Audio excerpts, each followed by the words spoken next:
Okay, this is Django, who we're going to be documenting while he's here in training. And he is an Accoltechie. He's about 5 or 6 years old. He's been ridden, but he's here to work on his balance and develop better movement. So as an Accoltechie, he's sort of one of those naturally high-headed horses with a very upright neck. So the bridling has not been extremely easy with him when he doesn't want to be bridled.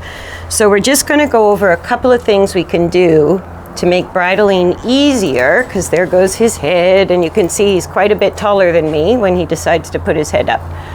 So I'm just going to put the reins over his head when I take the halter off. So if he were going to move, I would have the reins right up behind the ears and close under the throat latch, where I have a minimal amount of control in case he walked off. If he was really bad, I would have to use another strategy, but this works for him pretty well. He's not horrible to bridle, but he loves to put his head up. So I have these little peppermint wafers, and what I like to do is once I get the halter off, I try to get them to come down for a little treat. I don't think he's crazy about these treats. I might have to find something more enticing, but these usually work well. So I want him to smell the treat and kind of bring his head down like that to get it. I know, silly boy. Try it again. And you can tell he's a little worried about his environment, so when they are a little bit afraid, the treats are not as enticing to them. There you go. No, I don't think he likes these treats. Well, that's not going to work. So there goes the head. And I just want to show how to stay in position and be gentle. So here I have my hand ready to put the bridle in, but I'm going to put the treat on the other side of the bit. I'm going to hang the bridle from between his ears.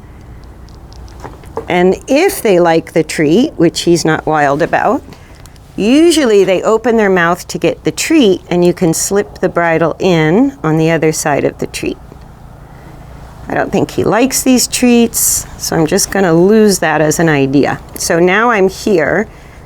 I'm just going to hold the bridle here, right at his lips, and as long as he's not fighting me, I'm going to wait. If he moves his head around a little bit, I'm just going to try to hold the bit here. I'm touching his lips.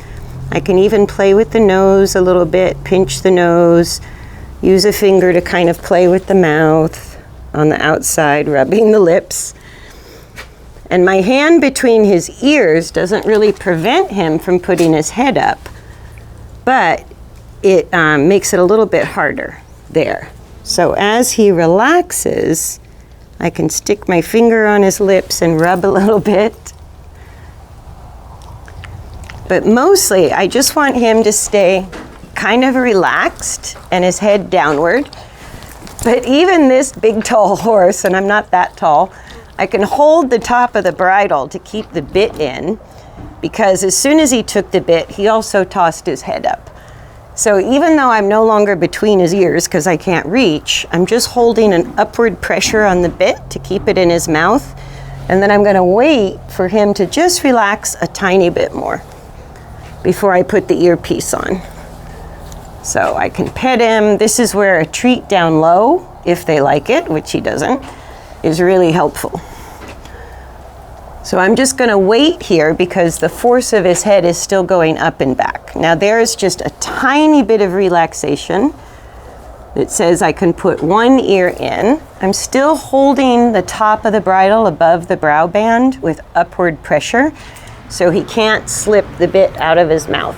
Now I'm going to switch sides, and I'm just going to put the other ear in because he's not making it easy. And each time, I just take a tiny bit. I always allow at least 5 minutes to put the bridle on. And it doesn't have to be perfect every time, but when I started, it took 5 minutes just to get the bit in his mouth because his head was in the air. So each time I bridle him before we go to work, I just put in I just allow a little bit of extra time so he can relax more and more with the whole bridling process. And the taller the horse, the more worth it is to teach them to get their head down to put the bridle in, especially if you're short. So now the bridle's on and we will head out to work.